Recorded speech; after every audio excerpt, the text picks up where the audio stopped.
সকলোকে নমস্কাৰ। ধৰা আজি মই এজন দোকানী আৰু মই তোমাক এই লেপটপটো আজি বিক্ৰী কৰিব ওলাইছোঁ। লেপটপটোৰ যিটো দাম, প্ৰকৃত দাম, তাৰে মই 40% হ্ৰাস কৰি দিছোঁ, অৰ্থাৎ কমাই দিছোঁ। তাৰ পৰা ভাবিছোঁ কি ইমান % কমাই দিয়াৰ পিছত মোৰতো বহুত লোকচান হ'ব, গতিকে মই আকৌ 20% বৃদ্ধি কৰি দিছোঁ।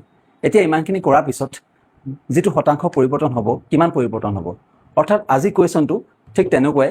কুৱেশ্যনটো কি কৈছে মন কৰা, যে কোনো এক সামগ্ৰীৰ মূল্য প্ৰথমে 40% হ্ৰাস কৰা হ'ল আৰু তাৰপিছত 20% বৃদ্ধি কৰা হ'ল। মূল্যৰ মুঠ শতাংশ পৰিৱৰ্তন কিমান? অৰ্থাৎ এইটো ADPIQ হয়, অৰ্থাৎ আহি গৈছে এই কুৱেশ্যনটো, আৰু আহিবলগীয়া এক্সামত তোমালোকে এনেকুৱা এটা টাইপৰ কুৱেশ্যন 100% দেখা পাবা। গতিকে এনেকুৱা কুৱেশ্যন আহিলে তুমি কি কৰিবা, যেতিয়াই মুঠ শতাংশ পৰিৱৰ্তন বুলি আহিব, তেতিয়া তুমি কোনটো ফৰ্মুলা ইউজ কৰিবা? A + B + A × B/100।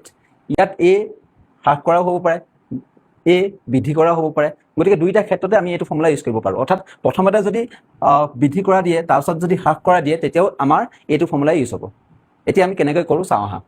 এতিয়া আমি যদি ছল্ভ কৰিব বিচাৰোঁ, ফৰ্মুলাটো কি মই আকৌ লিখি থৈছোঁ, A + B + A × B/100।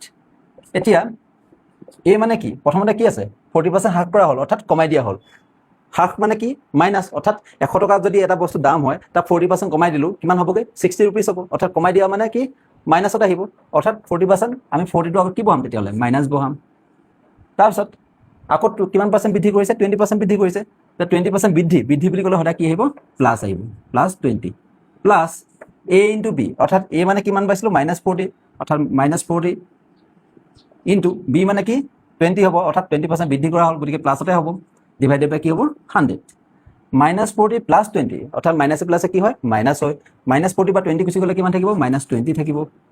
ইয়াত 0 0 0 0 কাট খালে 4 দুগুণ কিমান? 8 হ'ব। এতিয়া 8 আকৌ প্লাছে মাইনাছে কি হ'ব? মাইনাছ হ'ব, গতিকে -8।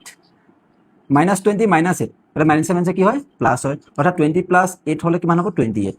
অৰ্থাৎ মাইনাছটো কেলৈ আহিছে তোমালোকে এইটো চিন্তা নকৰিবা, কাৰণ দোকানীজনৰ লাভ হোৱা নাই, দোকানীজনৰ লোকচান হৈছে। অৰ্থাৎ 28% লোকচানত দোকানীজনে বিক্ৰী কৰিছে।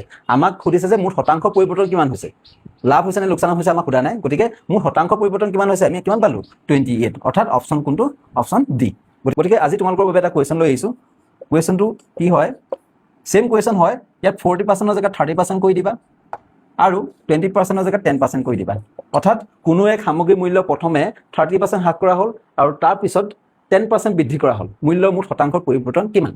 গতিকে এই কুৱেশ্যনটো তোমালোকে সকলোৱে মোক কমেণ্ট বক্সত কমেণ্ট কৰিবা, আৰু তোমালোকে মোৰ লগত সদায় প্ৰেক্টিছ কৰি যোৱা, তেতিয়া তোমালোকৰ এক্সামত মেথছৰ কাৰণে একো চিন্তা কৰিবলগীয়া কোনো কথা নাই। তোমালোকে 100 to 100% মেথছত আহিব। গতিকে আজি যদি কুৱেশ্যনটো ভাল লাগিলে সকলোৱে লাইক আৰু ফ'ল' কৰিবা আৰু সকলোকে শ্বেয়াৰ কৰি দিবা। ধন্যবাদ।